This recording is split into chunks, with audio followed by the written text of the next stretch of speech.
In this video, we are going to discuss how to pay Post Office PLI Premium online. To do this, we have to create an account. The steps are as follows.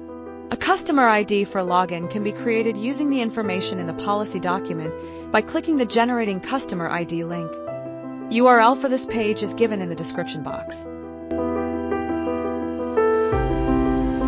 Please follow the screen for the process flow after generating customer ID.